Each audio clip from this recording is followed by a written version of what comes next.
what has been your most embarrassing moment ever as an actor? Oh my God. And that can be, yes, and that can be in any project, any show, any film, any moment that sticks out. And this is an hour long? Yes. For each story. Anyone who feels inspired. I'll start, and I'm going to start low. I'm going to take everybody down to the base level. We were doing a scene in Glee, and I let some gas fly, and I blamed it on an extra. You blamed it on an extra, but did everyone really know it was you? I went, wow, drive-by, because everybody went, ooh. I did. No. And then I did, and I texted Matt Morrison after I got home, and I said, it was me. You had to come clean. I had to come clean, so to speak. And he said, what did you have for lunch? So there we start. Please proceed. Good. I think that's hard to top that. No, that's the beginning, middle, and end right there. I think that's it. Yeah. That's really good. Follow that one. But I really respect the ultimate culpability. That you circled back is really impressive. Good Catholic girl. But the extra doesn't know. No, the extra still is blamed. The extra was fired, as I recall. He was fired and banned from extraing ever again. We can't handle that guy on set. Are there some good stories? Go ahead. Oh gosh. She really did so well. No. I mean, I'm looking at you because I'm thinking you have a good story. I do? Yeah. Didn't you just tell one? I feel like I just read one or heard one on the air with you the other day. I had a terrible one. Mine was so terrible that they did a body cast on me when I was naked for a horror film, and it was a bunch of, this is a terrible story. This is gonna make you feel better about farting, and it's gonna make my publicist lie down and throw herself in front of the cameras. She's gonna vault in front of the cameras. Get ready, Megan. I had to have a full body cast made for a horror movie, and they sent me out. I just arrived here practically fresh off the boat somewhere in the 90s, and they said to me, and it was a bunch of Japanese men, I don't know if he's a famous Japanese effects guy, and his name is like Crazy George or something like this, and he's got the full 80s hairband, rocked out look going, and he's with his friends, and they're like, they speak 2 words of English, and they sort of indicate what they need, and I'm like, okay, you're indicating that I'm gonna be naked, all right, and I'm gonna stand, I'm gonna hold a chair, and I'm pretending that I'm so cool with this, because of course I do this all the time. They proceed, and then they hand me a jar of Vaseline. And I think to myself, I don't know what's going on here. And they just, blah, blah, blah, you know, whatever. I don't speak Japanese, I don't mean any insult, but It was close, though. It was clearly meant to be sure that the parts of me I didn't want to stick to the plaster didn't stick to the plaster. I finally figured this out. And standing in front of a group of rocked out 80s Japanese dudes, I just did the barest little whiff of a Barbie doll, and they were like, huh? And I was like, even I understand that. You think we should go further, but I'm fine, and waved them off. Only to discover later in the day when they removed that from my body that it was a painful experience. Yes. Oh no, so it was kind of like a waxing as well. But by a bunch of gentlemen who were up in my junk, Japanese rockers that weren't even, like, it's like the nail salon episode on Seinfeld, like, you know they're saying horrible things about you, but I didn't know what they were saying. There was no way they had a single nice thing to say about this American. That is terrible. Thank you. At least you didn't understand what they were saying. Thank you. How's your vagina doing now? Is it okay? 3 kids later, aces. How's yours? Fabulous. Really good. Yeah, it's really good. Mine's pretty good too, thank you. Yes, for you. Everybody good there? Everyone feels very good. The bar has been set very high now. Good. That's you can't go. Can you even go lower than that? I mean, I showed up to work at least twice on Up All Night with my pants on backwards because I was so tired. Like, didn't realize until I got on set that I was wearing my pants backwards a couple How times. do you wear your pants unless you're Because wearing like I was that elasticized tired. waist? Because I still wear maternity pants because I can't wear That's how button you do pants. it. But they were on like jeans backwards, and I looked down. I was like, "Why do they feel so weird?" And I looked, and they're like the butt pockets are there. That happened. We call those Not big as, eating Not as good as pants. your vagina ripping story, but I did not. Just for the record, that- I did not say that. it was implied. How about a moment from your current show, maybe in the last year, that has stuck out in your mind? How about you, Zoe? Oh my God. Something challenging. Doesn't have to be embarrassing. Yeah. Well, I just like, it's sort of a tricky thing because I live to do embarrassing things. And if there's not an embarrassing thing that I have to do, I go like, there's something wrong with this script. I think you need to put something embarrassing in here. I don't know, I've just like, you put me on the spot. Let's see, here we go. Or a moment that wasn't embarrassing enough for you that you wanted to be more embarrassing. Well, I mean, I had to wear this like, oh yes, well here, I had to do this scene with Justin Long where I had to like wear underwear, and I like to be covered from head to toe most of the time, turtleneck to tights, you know? So that was very weird for me, and they had 3 different options for like S&M like, type things that I had to wear, and like the wardrobe fitting for that was really interesting, and they had like a leather thing. And they actually fit this leather thing to me, and those pictures exist. That's the thing, they take them to give to the producers? And, well, yeah, they had like this leather bondage thing, and then I guess Liz, our show creator, nixed it. But there are pictures somewhere of Out me. there. Oh yeah. I have them. You have them. They're safe. Great. Not to worry. So I was kind of busy thinking of my most embarrassing moment, but then you. You looked really good in what you ended up in. Oh, thank you. Yeah. They also made I was that. kind of like, damn. Yeah, I'd be in my Body's kinda underwear banging. all the time if I looked Yeah. like it. cover. I like to be covered. Forget the from head to turtle. toe. Scrap the turtle. All the time. Just go like that. And Julia, you're up next. Well, I was thinking about the most embarrassing thing, generally speaking, and I think I know what you were talking about, I think. It happened over a period of time, but years and years and years ago, I had a very bit part on in Hannah and Her Sisters, the Woody Allen movie, and I was almost an extra, not the farting extra, but the,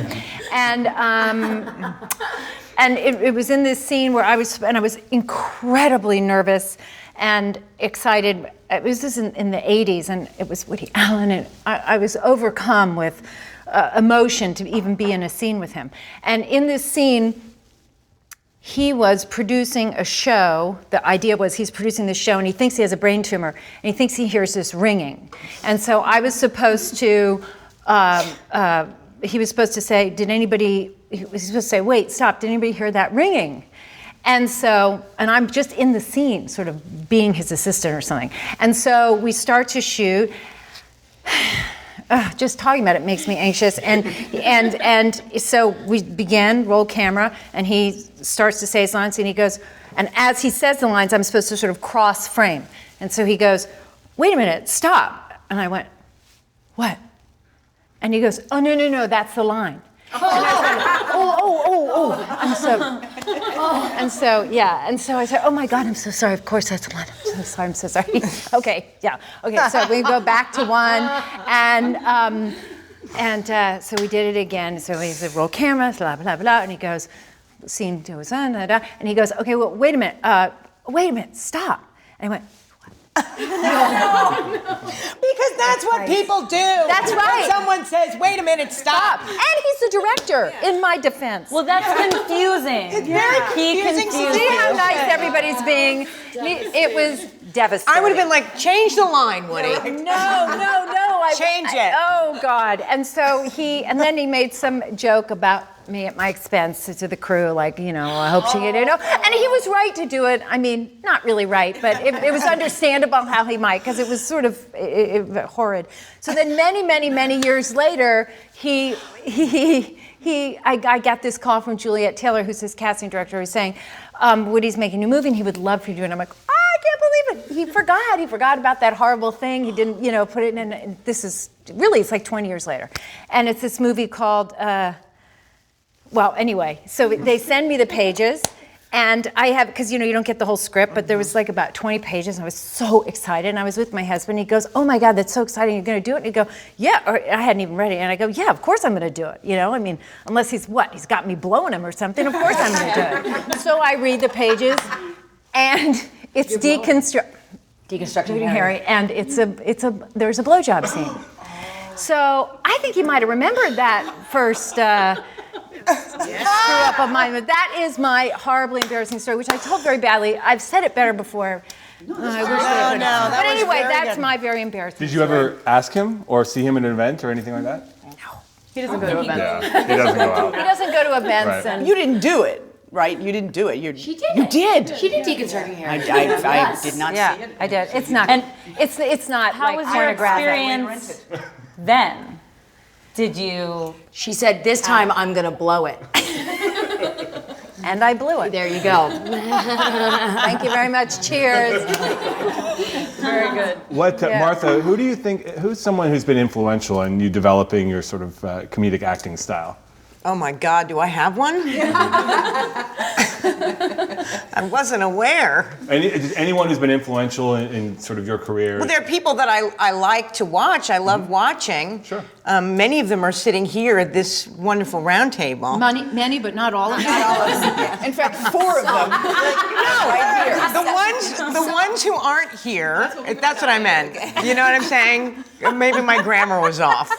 There are some who aren't here. Oh, I see. Most of the Talk about embarrassing.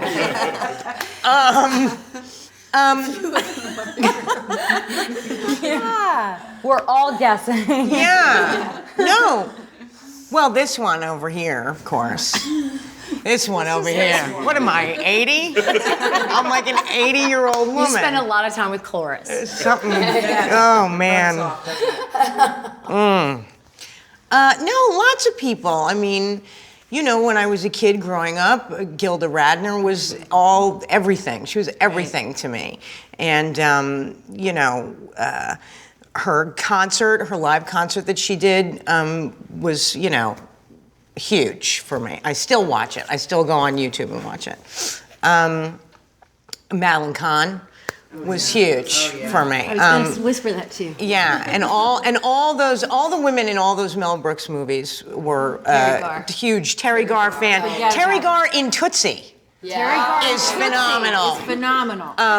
But the thing that all these women to me had in common was, as ridiculous or outlandish or silly or over the top they were, there was always a grain of sort of honesty and authenticity about them. They weren't vain, they weren't self-conscious, in the stupid way, in the boring way. And they were all very clearly very, very smart women who had, smarts that I don't have.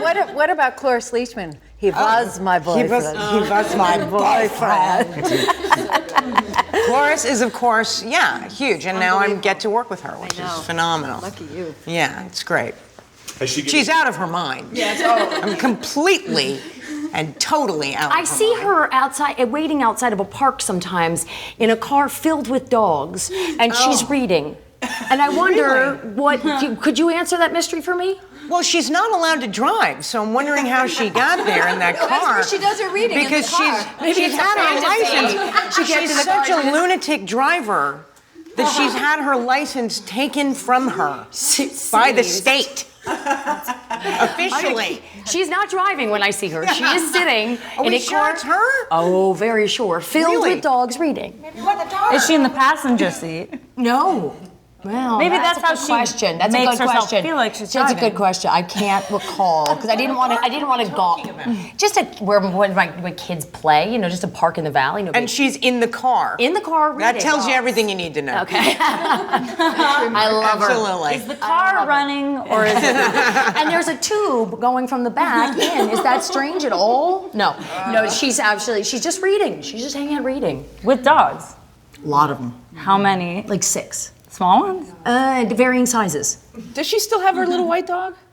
No, I don't know. She doesn't bring the dogs to work Well, with this her. little dog, Imagine they'd be about 10 disruptive. years ago, was with her. I'm probably passed on. Was with her all the time. She has dogs. I do know she has dogs, and her daughter has dogs, and they sometimes come to the set. This is fascinating. At the next Roundtable. Yeah. I'm actually curious, Christina, since you started very young, was there anyone in your career at an early age that sort of gave you advice or sort of set you on the right track? Yeah, I mean, I grew up with Ed O'Neill and Katie Seagal's parents.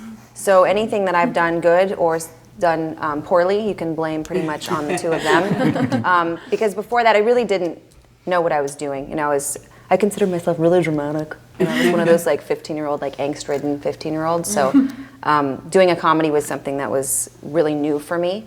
And by being with those two, just learning how to completely let go and have such abandonment with everything, and that it's okay to look foolish. That was one of the biggest things that I think for me, still to this day, that ability to really look foolish and come at it with truth. And that really came from Eddie and from Katie. Well, you guys have both So- played Ed's daughter. Have you swapped right. stories or talked about it? No, we haven't talked much about No, we Ed, but- haven't. You know, I don't know why. I don't even think of Ed O'Neill that is Jay Pritchett as the same dad. Like it feels he's like so a total. different. We'll see him on Married with Children or something. I'm like, oh my God, that's him. Like it feels like it's such a different character, such a different person. I almost never even make that association. It's weird. Laura, how about you? Your real parents were very instrumental in your career and also huge actors and heavyweights in the business. How did they guide you toward? Because you started acting very young as well. Yeah, they were a huge influence on me. You know, they're hilarious to be raised by. Is that in quotes? But, yes. But I wouldn't say they necessarily inspired me in terms of comedy, but they certainly inspired me greatly to want to be an actor. And I think they're, particularly, they both are equally bold about playing flawed people and willing to, and came from a generation of actors who, as movies of the 70s did for us, were all about actors or characters who were complicated and full of eccentricities, and also lead protagonists in movies and in television, which was, you know, is starting to change again. And I think all of us have the good fortune of playing parts like that, but it hasn't been like that for quite a long time. So I know they deeply influenced my longing to play those kinds of characters. And for me, you know, just adding to the names, Lucille Ball, I watched I Love Lucy every single day and continue to since I was probably 5. So she was such a huge influence, and Jean Stapleton, I think, was so incredible and taught us about the subtlety of genius comedy. So I feel really lucky to have been raised on those shows. When do each of you recall knowing that you were funny? Because a lot of people have those moments as kids. Some of them, you know, people have it when they're sort of adolescents in high school, when you realize, wow, I can escape awkward moments, or the way we sort of cope with growing up with humor. Do you have particular moments? Intimate relationships, very much. I think is where I learned that people thought I was funny. Wow, you're funny. That's, I think, the first time I heard that line. Every time I come, it's You're hilarious, baby. How are you? My parents said that I was trying to make them laugh when I was a baby, which I don't really trust them. So I did it first, earliest. No, I'm kidding. I think I was always really weird and awkward and a little chubby and just everything wrong with me. So I think that making people laugh was sort of just a way that I could just get through the day. This sounds really sad, but it wasn't sad. It actually it made me. It was the light that I had trouble elementary school was really hard for me, and I had trouble getting through the day. I would come home and I would cry all the time. Sorry, I'm bringing this down. I didn't mean to, but the only way that I could get through, it was to make somebody laugh, or if I made fun of myself first, then other people wouldn't make fun of me as much. And I felt like like having that, all of a sudden it was a different kind of confidence. It wasn't confidence in my looks. It wasn't confidence in being great at everything. It was like a weird confidence in being like terrible at everything. How about the rest of you? Do you have those moments that stick out? I don't think I was ever, like in my life, my personal life, funny until I finally let go of needing to be something that I wasn't. There was like this moment in my 20s where I think I just let go of everything and I could then be funny in life. But I was always, I was doing the show and there was that person, but that person would leave and that person was like, I said, like really dark and really like serious about everything. And I think the second I went, who gives up about any of it is the day that I just became what my personality is. And I am hilarious. I don't know if you guys know this about me, but if you get in a room with me, I'm usually really hilarious, but it's too hot in here. You got to keep the room cold for comedy. I mean, I could get you guys rolling on the floor. How about you, Jane? It was a diversionary tactic, definitely, and a very conscious one when I was in high school to keep people from looking too closely, because at most adolescents, you think that there's stuff going on inside of you that's just so dark and ugly, and you don't want people to see it. And I found it really a powerful thing. I got to hang out with some really powerful people in high school, the cheerleaders, the pom-pom girls, the guys who were jocks, and I was kind of fellow well met in high school because of that, because I was kind of the funny person to have around, and it made me feel safe, and I felt like I was under the radar from being mocked, and from somebody opening me up and going, ooh, you're this, you're that, you're that. Did you know that you wanted to be a comedian professionally? Oh yes, I knew from the get-go. I loved the Carol Burnett show. When Saturday Night Live came on, I felt like when they were both on at the same time for about 2 years there on Saturday night, I was in heaven. Yeah, I knew I wanted to do it. I wanted to live in the Brady Bunch household. Not that they were particularly funny, but Alice was hilarious. But I knew I wanted to do it. Alice Thelma Ritter? Was it Alice? No, what's her name? Okay. Davis. Good for you. Similar type though, right? Like a commune in Oregon or something like that's that. true. From when I heard she left. Thelma Ritter was a little darker, a little edgier, a little grittier. Well, yeah. Ann B. Davis was sort of, sweet, pleasant, She became very religious, too. She did. Did she? I guess it was kind of a cult thing that she joined, and yeah. Now it's darker. Again, I brought the room down. Let's go find her. Next Speaking year. of SNL, Julia, you had your own stint on the Yes. show, which is always a very marker in a lot of people's lives when they talk about what that, it was like being at war. A lot of people talk about what it was like to make that show, and It's just like war. it's just like war. People tell stories there's always a lot of drama. Yeah. What did you learn, because that was very early on in your career, what did you learn about comedy from Lauren or anyone that was in, your husband was... Lauren was not there when I was there. Oh, that's right. That was I the did early that days. show when I was 21, when I joined that cast, and I hadn't finished college. I was unbelievably naive about how the business worked. So I thought, I came from doing ensemble shows and doing theater on campus and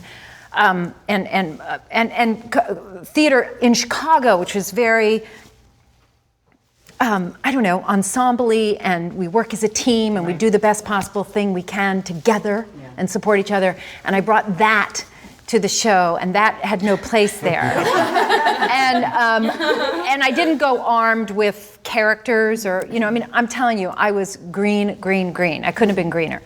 So it took a while to figure out the landscape, and it wasn't very female-friendly at the time. Right. Actually, it wasn't female-friendly. It was post-Gilda, post... Exactly. It was sort of when it was a transition period. Although there were some great performances from other people during that time, Anyway, but so I guess really my takeaway from that whole experience was what I knew I didn't want to do after I finished. It was a big growing up time for me, as I didn't come out of that show a star by any means. I was trying to look for jobs afterwards. So, but I knew that I really, at the risk of sounding very Pollyannish, I knew that I had to have fun.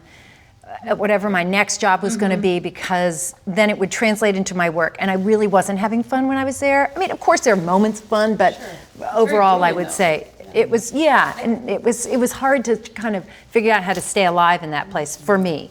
But I will say it was really fun when I got to go back and host, because I went back with this, it was like going in a time capsule, and it's like, I wish I knew, I could go back to high school and take with me what I know now, and it had the same sort of, it had that effect. It was that fantasy. So maybe it wasn't as bad then?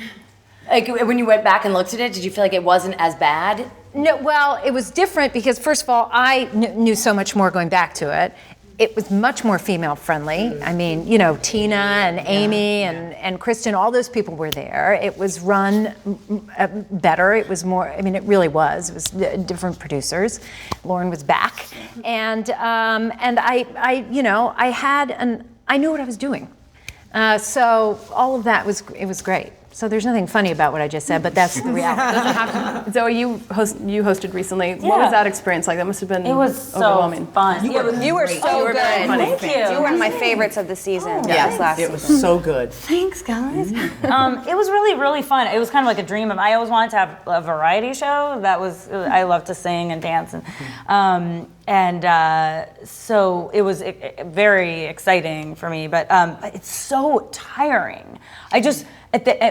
My show, we work really long hours, and I get tired, but it was like, there's something about it. It's like so much creative energy. You get in there, and they're like, adrenaline.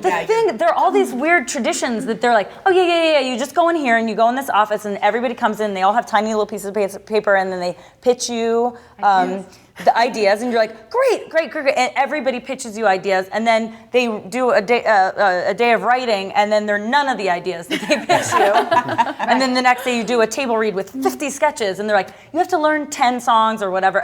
It was so much, but so much fun. It felt to me like that. The fantasy of doing summer stock, of you're like, we're doing 3 shows, and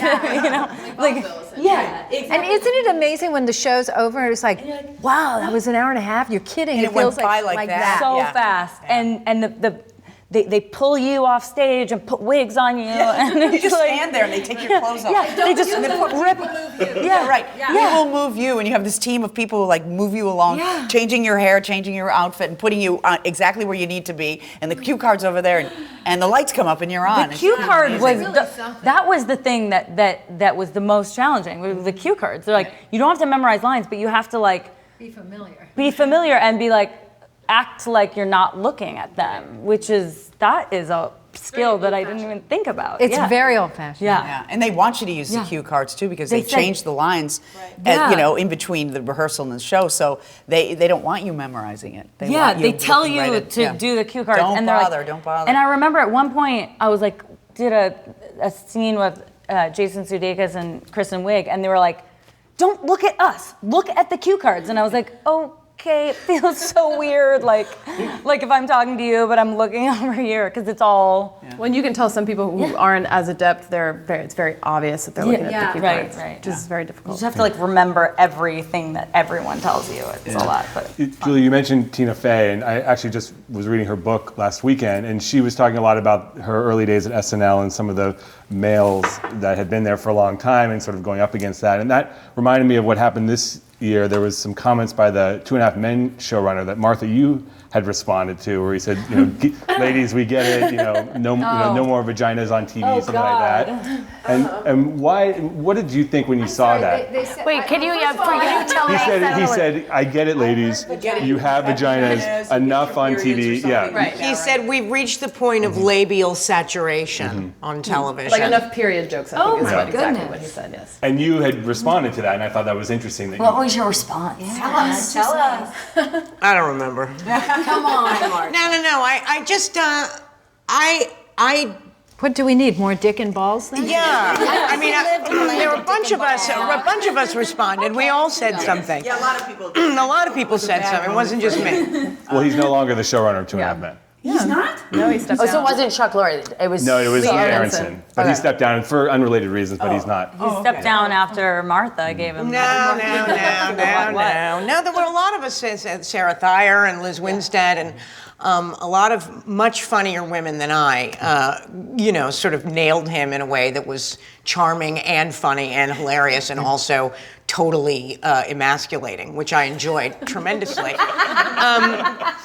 Whereas I just wanted to remind him that 52% of the people watching those commercials are women, and advertisers care about that kind of thing, and I tend to get a little pissed off, about stuff I like that. count on you to get pissed off. I love it. I'm just like, I Martha's on the wish watch. I Martha, get had 'em. more.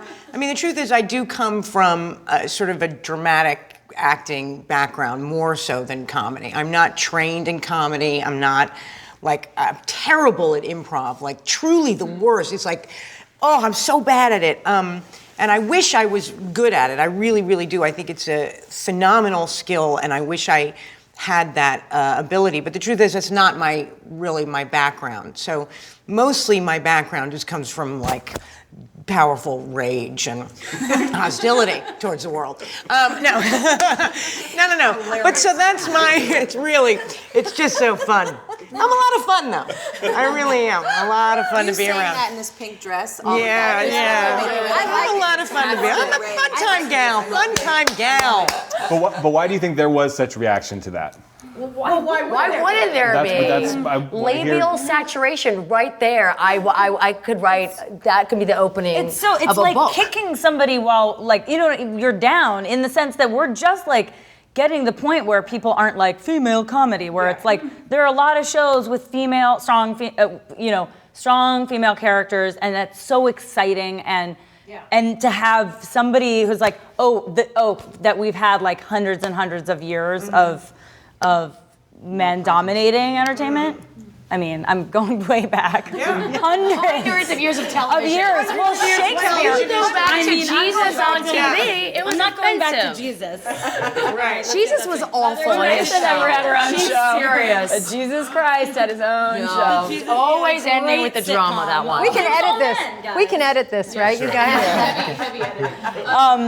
No, but but it does feel really upsetting. There was an interesting point that Tina Fey made in her book that I always thought was great, was that she was like, we don't want it to be about Men women. versus women. Yeah, but it's weird. I hate the conversation itself is maddening. But he brought it to the fore. That's what makes it maddening, is that, for me, is that whoever that guy is, and I just heard it, that the conversation is, it shouldn't have to be a conversation at this point, and for him to say that just puts it right back into it makes it a conversation Well, again. to me, this is the thing that I love and also loathe about Twitter, which is that, you can say something in response to something like that and just mean it off the cuff, which it is. I mean, you don't really want to give the person the satisfaction of all of your attention and make them think that they're that important. Unfortunately, that is kind of the result sometimes.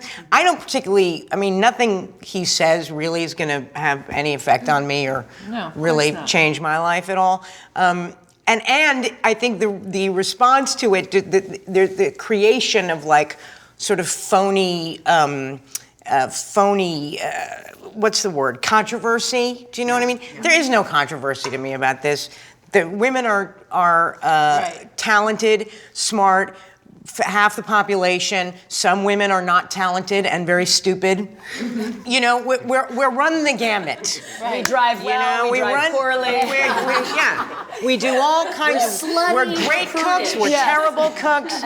You know what I mean? Yeah. This is a non-conversation. It's a non-conversation, and I like agree. to just End it.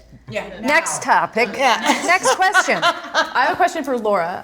You were instrumental in getting Enlightened off the ground. You worked on creating the concept with Mike White and all of that. And I'm wondering, did you know immediately that you wanted to work in cable? Because the show is kind of that dark comedy. And I'm wondering, did you feel like there's no way a network is going to want to put this on the air? Yes.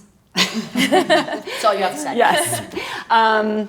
and it's funny just, listening to this conversation and sort of adding to it in answer to the question, I would say that I presumed, the world was very excited to be watching these strong, amazing, hilarious women on television, and how exciting a place to work, and particularly at HBO. I mean, my God, Tony Soprano and Larry David, and they can be as flawed as they want, and we still love them. And when I started press for the show, it was really eye-opening. It was like, how great. Wow, she's really angry. That's, I don't know. Nobody said that about James Gandolfini when he was... Yeah, so it was startling to me because I had never had those conversations with an independent movie, but suddenly those conversations were happening about this character that she was...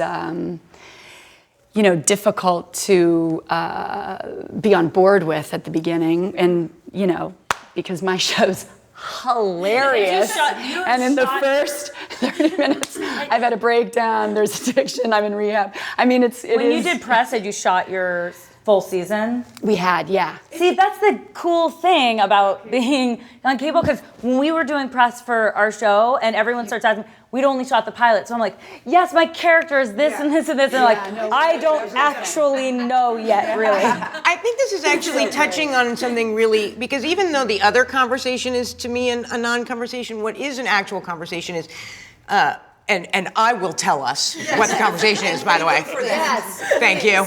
No, but what interests me more is what you just touched on, which is that when women are the center of a television program, particularly, because it is on your television every week and it comes into your home, for whatever reason, women have this added pressure to sort of represent every woman.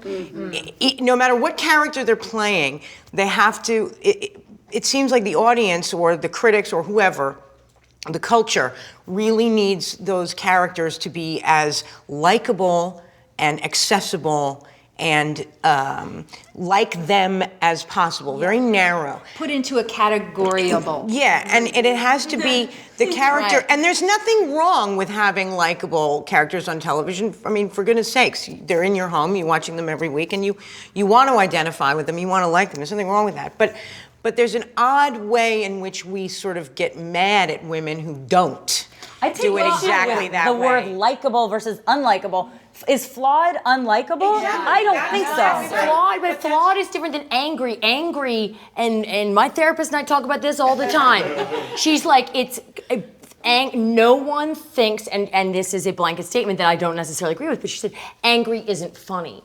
And angry women scare people. But angry can be funny. But angry women are frightening in a way that angry men maybe aren't. I don't know. Maybe, but there's also something to the idea that when women participate as writers and creators of shows, which they do more and more often now, which is fantastic, they're able to show that women are not just women, right? We're like human beings. Right. And we have all manner of personality differences. Bad behavior, good behavior. All of it. But it's All of interesting it. because when I started to do press for Veep, and I will be honest with you, I did not consider these questions, and this is stupid of me, but it's true.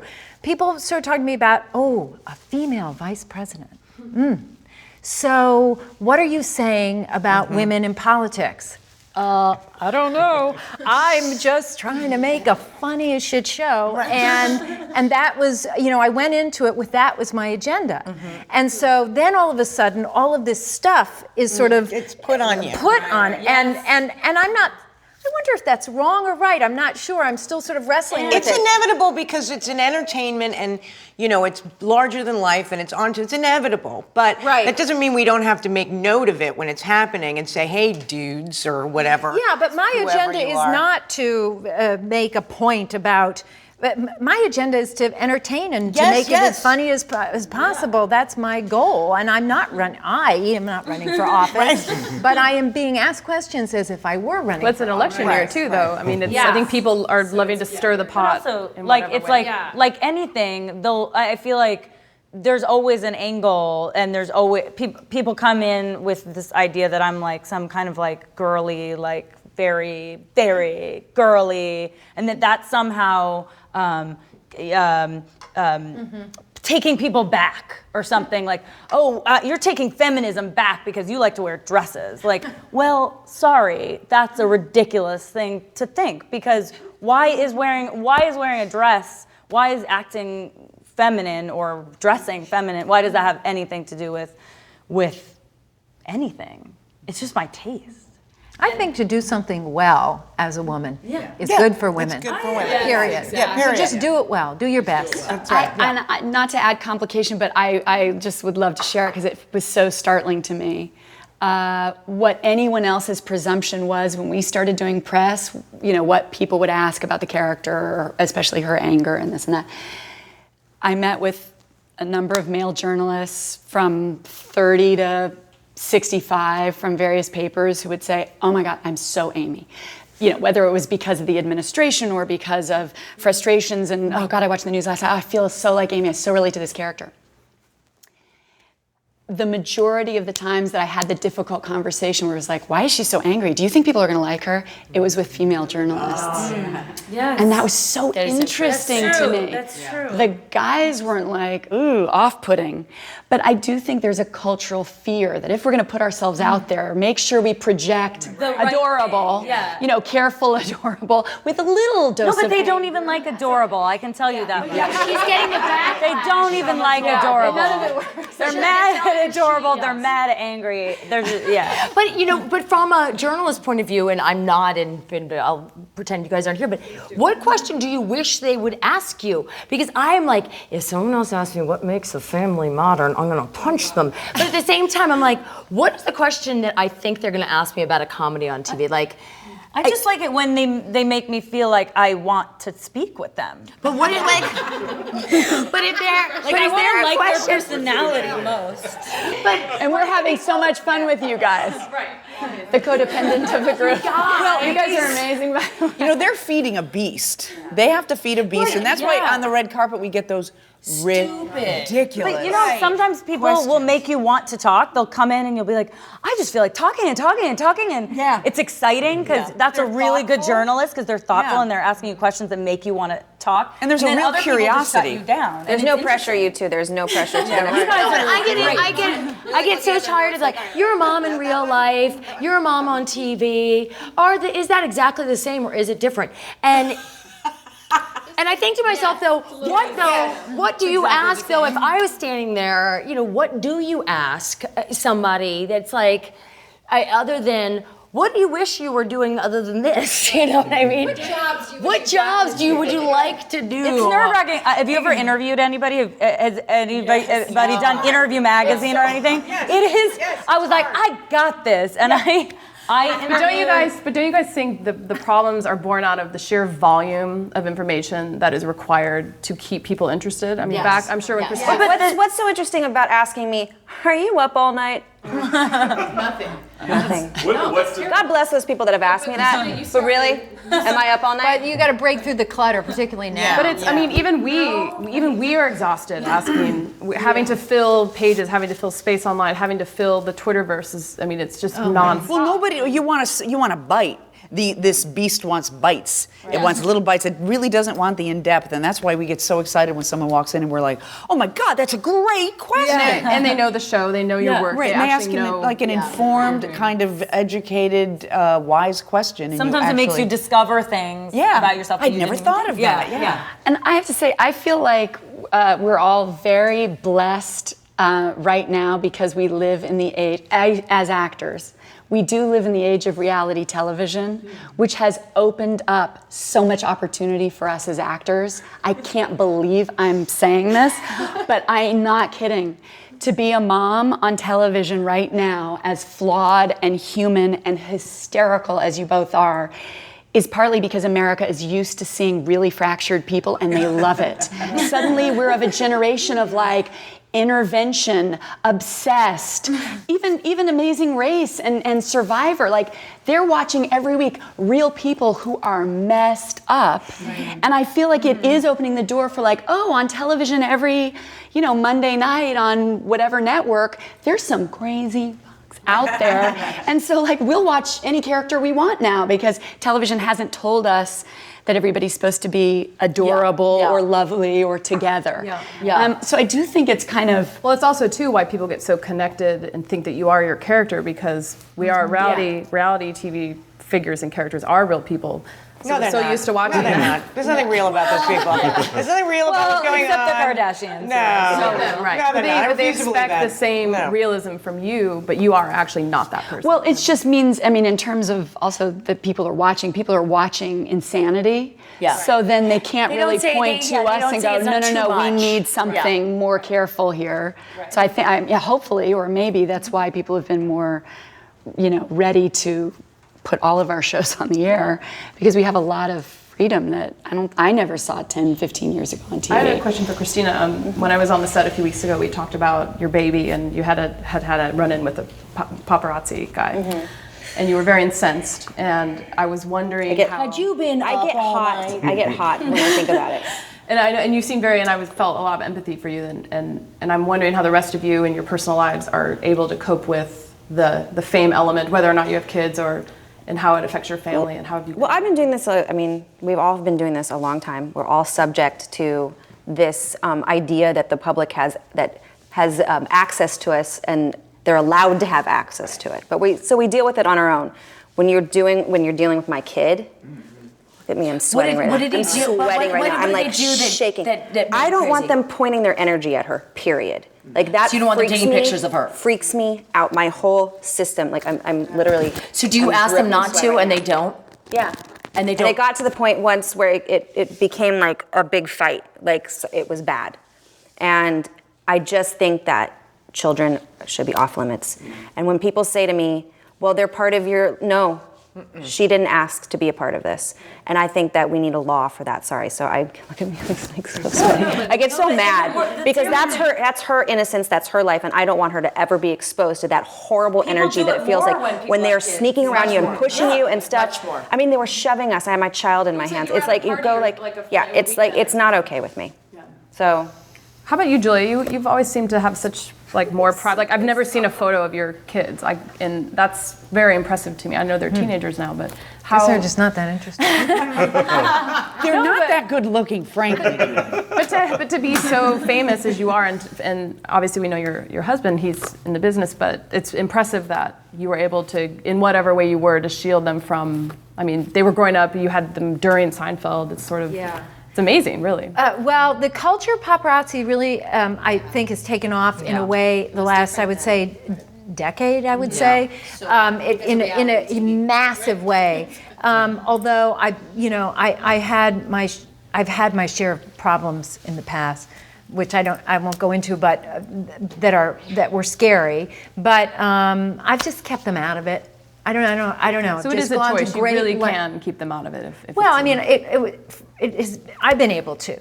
I don't know. I'm sure there are people. Some people, it's even more complicated. And you just do whatever you need to do personally, and that means sometimes not going to certain places as a family. I don't know. But again, sometimes you don't have control. no, you're coming At out all. of their class, their little class that's supposed to be what safe environment. No, believe me, taking I your know. child to the park. We No. don't put on I've had makeup to go to the pictures park. It's stolen like, out of a bag. I've had the whole 9 yards. You have no idea.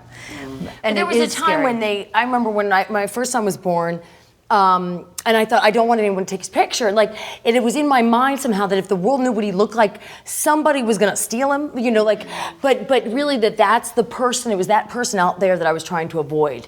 That if his image was out there, that some fruity nut burger was gonna come in and steal and be like, it's my baby.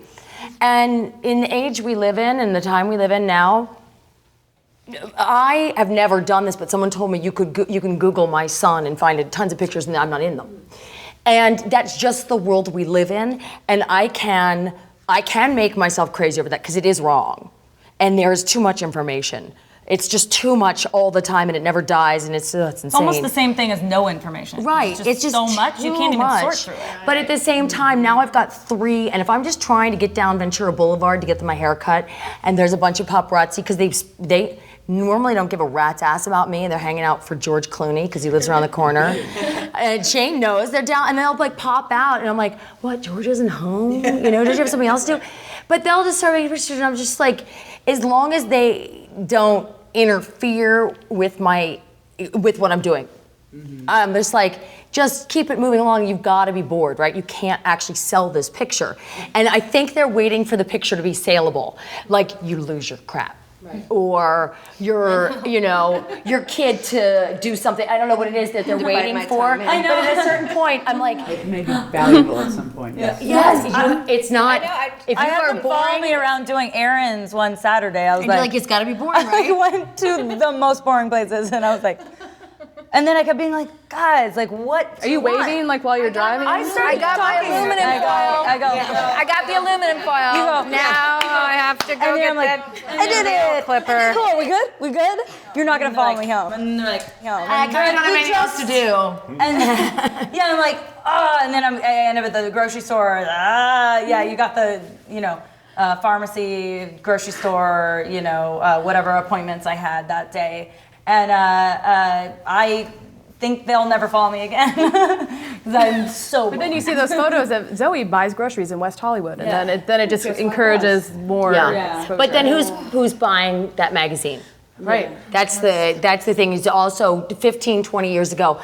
I mean, I remember we used to, as kids growing up, we'd go to the supermarket or whatever, and there were some of those tabloids, but we were not allowed to touch them. You couldn't touch those things. My mother was like, those are on flame. My mom now buys them. Yeah. It's become totally acceptable to know who looks good without makeup. Or who wears flats and who wears heels to the grocery store. And it didn't used to be that way. The culture just has changed. Do you think people like to be in the grocery store looking at people in the grocery store in the magazines? It's very meta. It's so weird. One question that I thought of is just, you see the influence of your shows, and I feel like television has more influence now than it ever has. I just saw yesterday Joe Biden was on Meet the Press talking about how his views on gay marriage were influenced by Will and Grace. Did you see that? No. He said that his views about gay marriage had been very influenced by what he saw on Will and Grace. And They were like the wackiest people. and I was Nobody curious, was married what- on that show. Yeah, and I thought, what? But that's great. I think that's wonderful. But I'm curious what you guys think about the influence of your show and whether it's something you think about when you're putting it together and how this is going to be perceived, especially when you're playing a character that you know a lot of people do relate to. Well, I personally can't think about it because that is just paralyzing to me. I really have to stay in the moment. So when I'm working on material on any show, I'm doing it for the actors that I'm doing it in the scene with. If they think it's funny, if our director, if the crew's laughing, then I feel then my job is done. But beyond that, of course you'd have moments where you step back, but I find to think about the reach that whatever the product is you're working on is, for me, is just it really does, it just stops the creative juices. Shudder to think that anyone in America would be emulating our parenting skills on our show. That would be a terrible, terrible thing for America. That's exactly right. And I don't recommend it. So yes, Christina, have you had people, because your show is a bit more realistic because it's based a lot on Emily's experience and your own experience. Yeah. Hey, our show's realistic. It is, in a different way. People do crazy stuff all the time.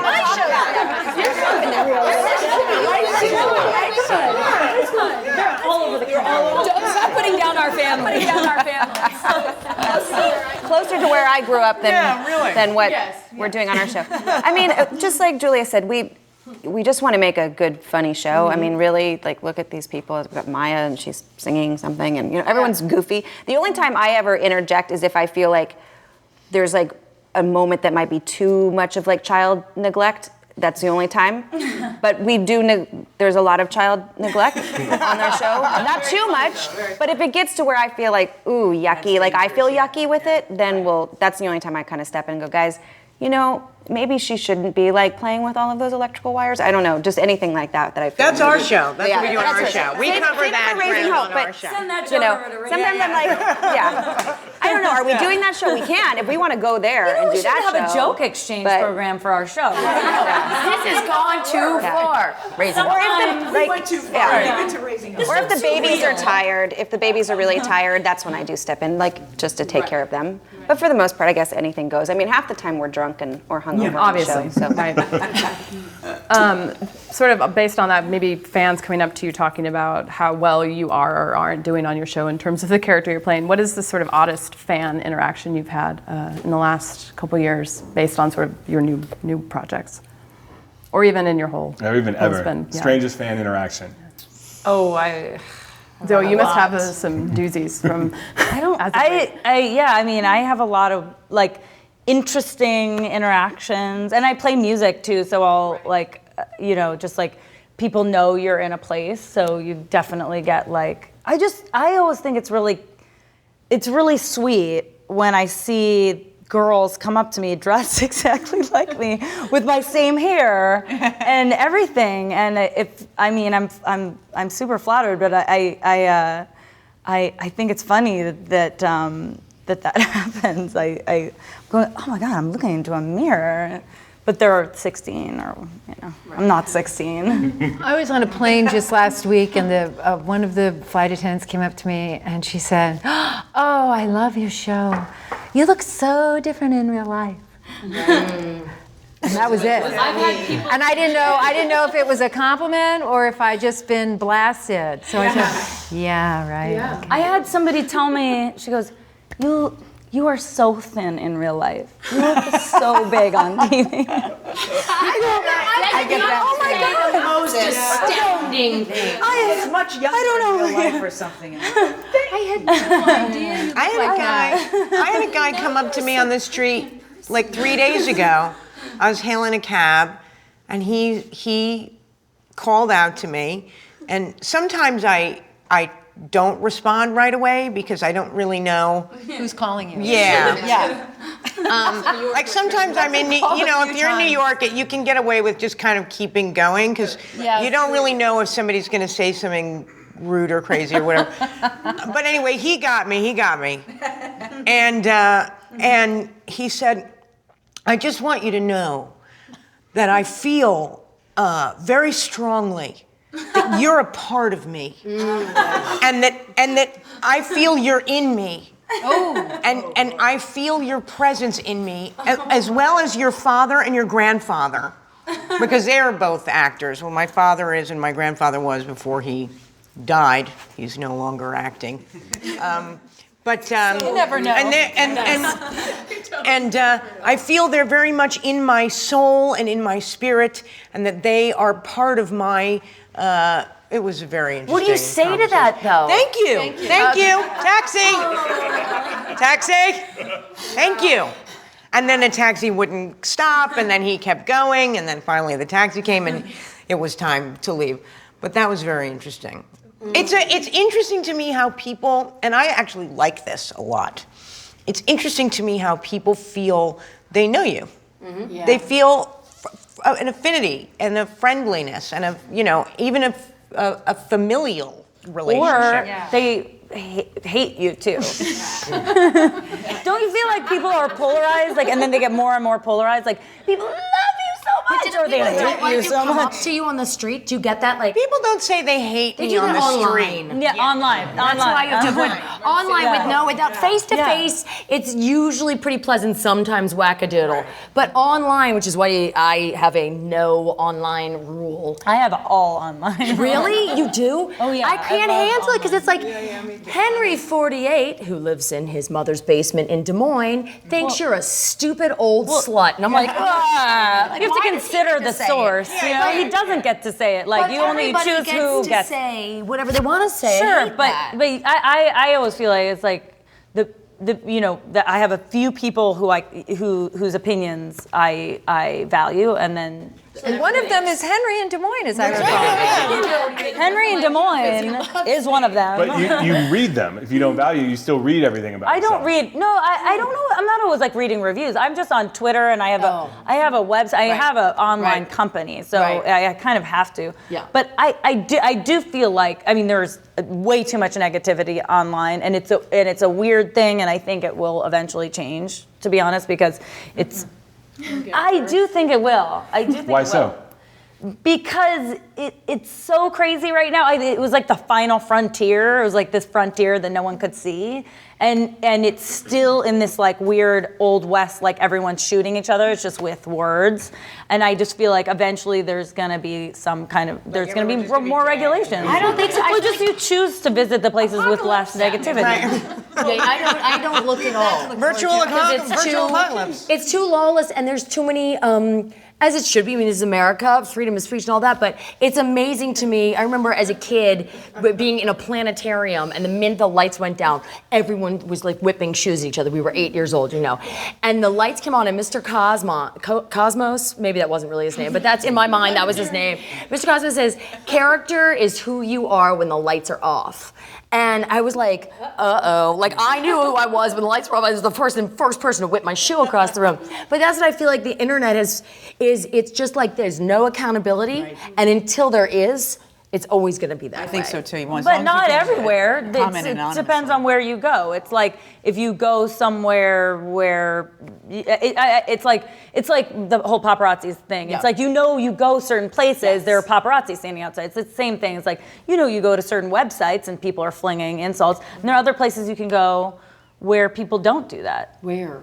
Where is I that started a magical website. place? It's like Called positive female. People are nice. It's not. I'm called going to People Are this. Nice. It's called Hello Giggles, but yeah, Then that's fantastic. I think that's great. no one will say anything mean So it's about it's specifically. It started as a female comedy site actually, but then it became more of an editorial thing. But one of the things that one of the most important things to me when I started it with my two friends was that we make sure that people were accountable when they make comments. That's you have to sign in through Facebook, so you can't. And any negative comments can get voted down or erased. So do you edit it ahead of time? I mean, do you edit the comments? We have an editor, yeah. So, but you let negative ones go through. Well, people don't usually because it's a positive community. really cool. Yeah. One final question, and we've got to wrap up. If your acting careers ended tomorrow, what would you do? Wait, tomorrow? You mean what, today? I'm sorry to right now, interrupt. Right now. After this thing. When this gets out. Oh Jesus! This is a new reality show. Ended TV today. It's like the Hunger Games. Yeah, right. I would move to that island. I pick a bow and arrow. Where I think it's called Yap, where the only form of currency, because I wouldn't have any money anymore, is a giant round stone that gets moved from house to house whenever anyone needs to buy anything. Do they have a website? It's just a giant round stone. It's the only money they have, and if you've got the giant round stone and you want a cow, you give the giant round stone to the guy with the cow. Is it a heavy stone? It's huge. So you have to It's huge and it's heavy. energy in order to move this. I would Sorry, this is a move real there. place? Yes, it's a real place. I would move there to that island and live there. And get that stone, by And the get way. that stone. You better would get do that everything. stone. That'd be a great No, because you wouldn't need that fucking stone. any money. Yeah. And since I have no skills and no ability to function in the world, I have to move somewhere I'm going with you. where there's no. I'm going to Yap. I think we're all going to Yeah. I just stay here and play music. Yeah. You have other skills. You do other things. You have That's no abilities. problem. My acting career is Will you come play for us? I will, when I am doing my tour, I will come to Stone Island. You can pay me in the stone, but then I might have to take it. No, you can't. A free concert. Thanks. All right, on that note, I think we have to end. yes, But thank you perfect. guys all. This was really great. One brownie was eaten by Miss Martha Plimpton. Thank you.